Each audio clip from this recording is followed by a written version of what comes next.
And now there are five. Five accusers of Roy Moore. A fifth accuser of Roy Moore emerged this afternoon. And this time, the woman appeared before cameras and told her own story in her own words about what she says Roy Moore did to her when she was 16 years old. 3 hours before the newest accuser told her story, Senate Majority Leader Mitch McConnell decided he had already heard enough and read enough about the accusations against Roy Moore and Roy Moore's self-contradictory defense offered on Sean Hannity's radio show on Friday. Or do you believe these allegations to be true? I believe the women, yes. Here you go, Roy Moore was the latest there. Are you calling for him to step down from that Senate race? I did. I think he should step aside. Are you encouraging a write-in campaign for Senator Strange? That's an option we're looking at, whether or not there is someone who could mount a write-in campaign successfully. Would it be Senator Strange, do you think? We'll see.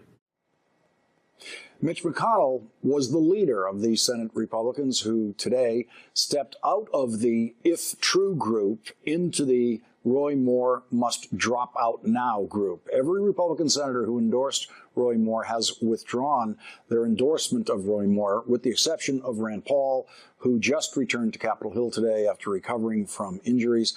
Senator Jeff Flake today became the first Republican senator to say he would actually vote for a Democrat over Roy Moore. Just to be clear, he said, if the choice is between Roy Moore and a Democrat, I would run to the polling place to vote for the Democrat. Jeff Flake said that after the fifth accuser spoke. Beverly Young Johnson was 16 years old when she was working in the Old Hickory House restaurant, and Roy Moore was a regular customer. She says he came in almost every night and would stay until closing time. Another waitress who worked at another restaurant said this today. She said, he watched us girls quite openly. His eyes crawled over our shirts and our backsides. He was so open about it that I would try and handle his order as quickly as possible. When you didn't smile and flirt back with him, give him an opening, he became rude and demanding. Beverly Young Nelson would have been lucky if the worst she experienced from Roy Moore was him being rude and demanding. At first, she wasn't bothered by Roy Moore's attention. He was much older than I was. I knew that he was the district attorney in Etowah County. I did not understand what that meant, but I did know that he was an important person, and I always treated him with respect. When he was at the restaurant, he would speak to me and would sometimes pull the ends of my long hair as I walked by him. He would compliment me on my looks, and I did not think anything of it. I did nothing to encourage his flirtatious behavior. I was accustomed to men flirting with me because I was a well-developed and competed in beauty pageants. She brought her school yearbook to work one day, and she says when Roy Moore noticed it, he asked if he could write in her yearbook. He wrote in my yearbook as follows: to a sweeter, more beautiful girl. I could not say Merry Christmas. Christmas 1977. Love, Roy Moore, Old Hickory House. And it signed it Roy Moore, DA. We will show you a picture of that page with his signature coming up in the program here. Today, Roy Moore claimed that he did not know Beverly Young Nelson, but he did not deny that that was his handwriting in her yearbook. He did not deny that that was his signature. And if this was a trial, handwriting experts would have by now confirmed whether or not that is Roy Moore's handwriting. And so, the most incriminating evidence so far in the case against Roy Moore is what you just saw on this screen. His own handwriting. We are now going to present the part of Beverly Young Nelson's story, which was obviously so difficult for her to tell today and is very difficult to listen to. My boyfriend was late. and Mr. Moore exited the restaurant at the same time as I did. He noticed that my boyfriend was not there, and he offered me a ride home. I trusted Mr. Moore because he was the district attorney. I thought that he was simply doing something nice. He stopped the car and he parked his car in between the dumpster and the back of the restaurant where there were no lights. The area was dark and it was deserted.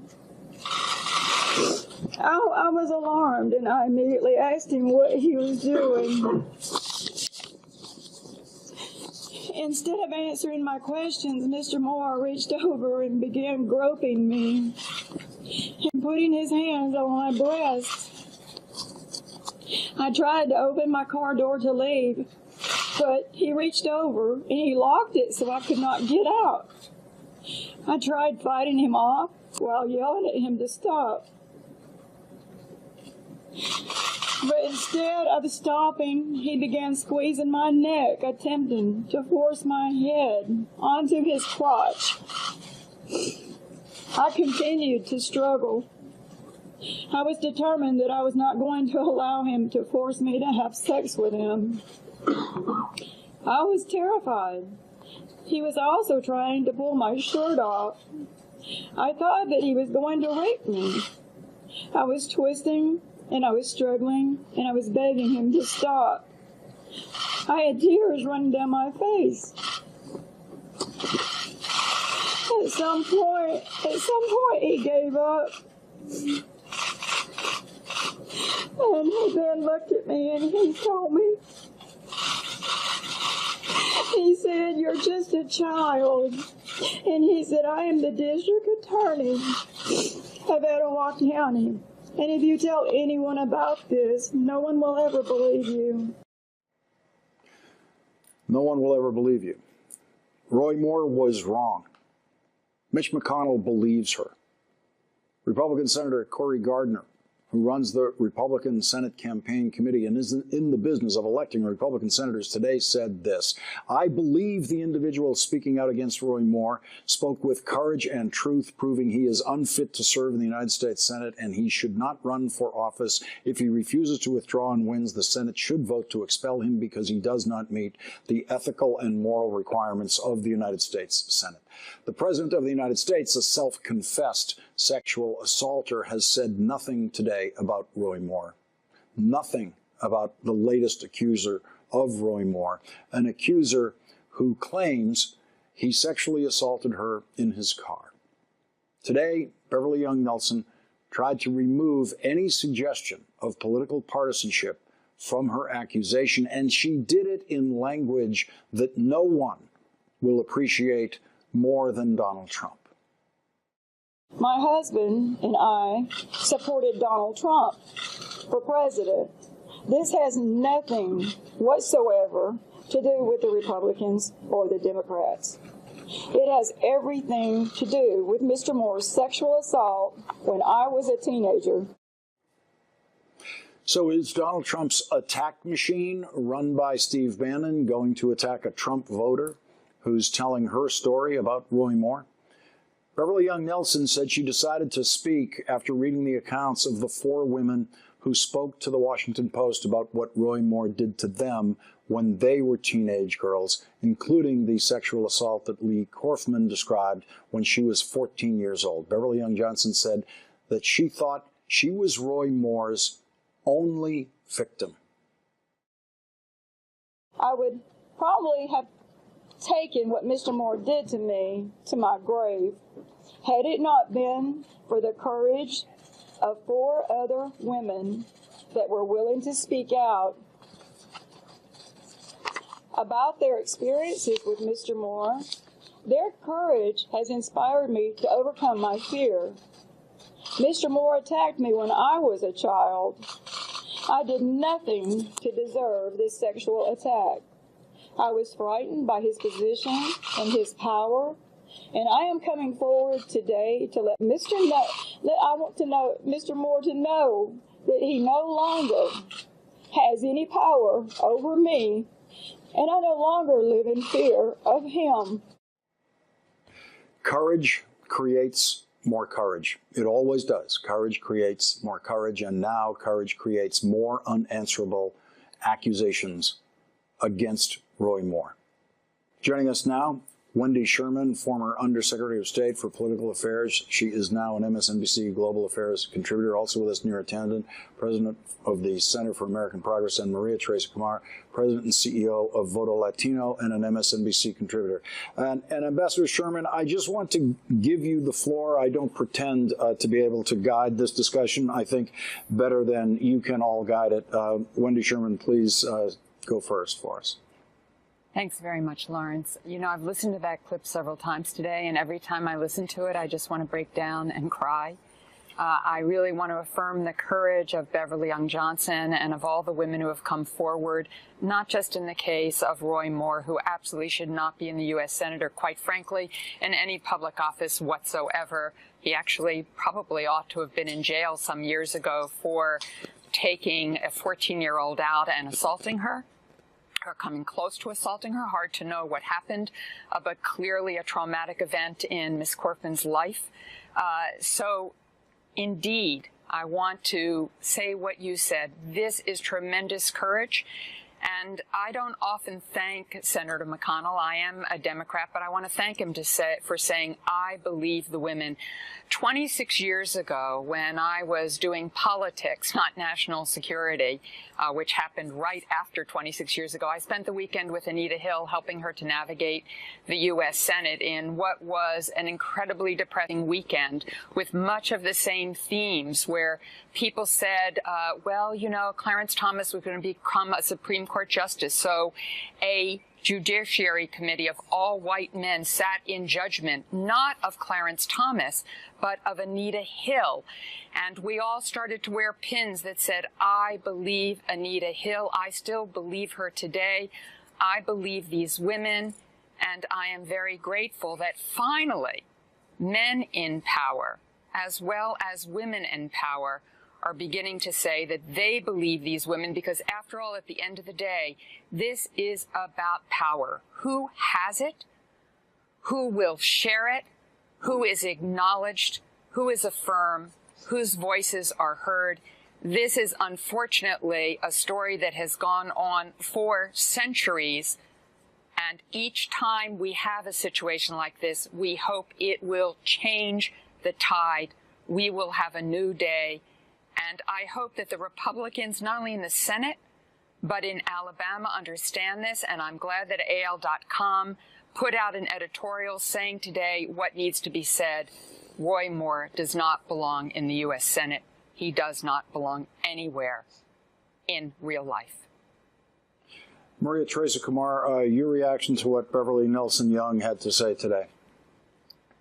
I think it's devastating, but I think it also highlights that the Republican Party has a lot of has to bear a lot of the burden of this, because we had the exact same allegations literally a year ago, Lawrence, on this show, with woman after woman coming after saying, look, Donald Trump groped me. Donald Trump crossed the line. He sexually harassed me. And at that time, when the Republican Party could have said, yes, this is not okay, we stand and we believe the women, they decided to send in a sexual predator to the White House. Now they have a bigger problem on their hands, because you have a party where people feel that they can have a political career based on what they saw as a pathway to higher leadership office. And that is the danger. It's great that Mitch McConnell came out today, but they need to do more. They need to show more. They need to believe the women, because it's not one. The reason that Roy Moore may not remember Beverly is because there's so many other women that are hiding in the shadows that are afraid to come forward. And it's time that we have an honest, frank conversation of what leadership truly means.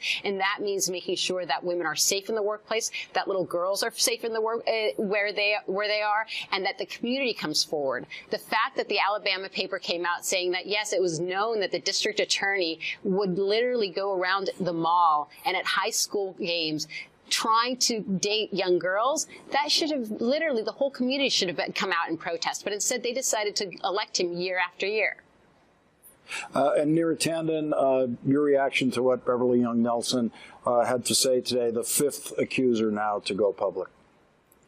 Well, I want to also say that I applaud her courage and that her statements are really heartbreaking. You can hear the fear of a teenager who looked to a person to be a trusted law enforcement official. I mean, he was a district attorney. That's why she got in the car to get a ride home. And instead, he decided to assault her. And you know, I think what we really have to think about is all the women, all the young women, all the girls who have faced situations like this, and what is the message Alabama would send to them if after all this they vote for Roy Moore. So I would really say to the people of Alabama, to the women of Alabama, that this really shouldn't be a choice. Public office is not for people like Roy Moore. He shouldn't have, Maria Teresa is right, he shouldn't have been reelected in the past, but he should not be elected to the highest office, amongst the highest offices in our country. And so, you know, they face a choice of a person who prosecuted, illegal behavior. And also, I mean, there are 4 people, 4 women, 4 young girls that Doug Jones had to oversee, and they were the Birmingham girls, the girls who were murdered in the Birmingham church, and he got justice for them. And he's running against Roy Moore and his record with these women, and it could not be a starker choice for the people of Alabama. Lawrence, can I add something? Go ahead. Yes. Lawrence, so, and I actually think that what we're seeing is actually Senator Flake coming out and becoming that moral compass of the Republican Party. He was very front and center when every single time that Donald Trump basically went after one community after the next. And once again, he made it very clear that we as a country have to have principles. The fact that he's saying, look, at this point, the choice between a pedophile and a Democrat, there should be no choice, because this is about party, about having a moral compass, about being purposeful and having true leadership. And once again, I think Senator Flake is demonstrating what it means to be above party and be for your country. Ambassador Sherman, as we know, it's very hard to come up with what we would call evidence in cases like this that are this old. But I want to put this back up on the screen, this love note that Roy Moore wrote in Beverly Young Nelson's yearbook. And I want the audience to be able to take a long look at that. He signs it love. He signs his name, and he puts DA. He puts his title right there. He puts the name of the restaurant in it. He claims now to not know about that restaurant. And when you're looking at evidence, to see something like that in a case like this, a love note from a man in his mid-30s to a 16-year-old girl, that's about as strong a piece of evidence as you could expect to survive this many years. It is a strong piece of evidence, and I would say Roy Moore's own words is evidence when he says that he generally didn't date young girls, but generally he would always ask their mothers for permission to date those girls. I am a mother of a daughter who is now a mother herself, and I cringed when I listened to that comment. It really, quite frankly, just creeped me out that someone would say that they would ask the mother if they could date the girl. This is really pedophilia. This is sexual assault. This is something where we are supposed to be a country with values and norms that we want the world to embrace, though sometimes the president doesn't seem that way. We'll get to that later today, I know. But all over the world, girls face assault, everything from people who are just creeps, to rape, to sexual assault, to child marriage. These are issues which we have to put out in the open. And as I said at the beginning, Lawrence, at the end of the day, this is about power. I know that lots of people feel powerless. But when you feel powerless, the way to gain power is not to assault a child. And Neera, quickly before our break here, we have a report today from the New Yorker that people saying Roy Moore was banned from the mall where he was meeting these girls and reportedly trying to flirt with them in a harassing way, and that it was common knowledge that this was his practice. I mean, I think when you just listen to the evidence of the last week, It's not one piece of evidence. There's story after story. We have 5 women now. Who knows how many more will come forward? Roy Moore himself just said yesterday or over the weekend that there will likely be more stories. He knows his record. He knows what he did, and I'm sure there will be more, not fewer, stories in the days and weeks to come. Neera Tanden and Maria Teresa Kumar, thank you both for joining us tonight. Really appreciate it. Thank you, Lawrence. I suggest it'd be best for him, the state, his family, the GOP, and the country if he stepped aside. I just think there is no good outcome for Mr. Moore. And if you win, you lose because you're coming to a body where people are already calling for your expulsion. For the good of yourself, your family, and your state, step aside. Joining us now, George F. Will, Pulitzer Prize-winning journalist for the Washington Post and an MSNBC political analyst. And George, as we're all concentrating on Roy Moore and every new development and every new accusation, you flew down to Alabama to Birmingham. You met with Doug Jones, the kind of the forgotten man of this story, the Democrat running for that same seat that Roy Moore is running for. What did you pick up about Doug Jones that the national news media hasn't caught on to yet? Well, he's interesting. That is, he was born 13 days before the Brown versus Board of Education decision. He's lived a life involved in the civil rights struggle. His success in what is, we should remember, a binary choice, it's Moore or Jones, his strength in there must depend on African-American turnout. Now, that's hard to gauge turnout in an election that occurs midway between Thanksgiving in December and Christmas on December 12th. So we're all in uncharted territory here. But as you say, he's kind of the forgotten man. There's Moore with his lurid details dominating the news cycles. And then there's this afterthought. But the afterthought, I think, if it is a binary choice, and if they proceed with the election as state law requires, he'll be the next senator. And what is your reaction to Republicans, some of them in Alabama, saying that that Roy Moore, as a Republican, is preferable to anyone with the word Democrat beside their name? Well, Alabama has its fair share of extremists and obsessives, such as those being quoted.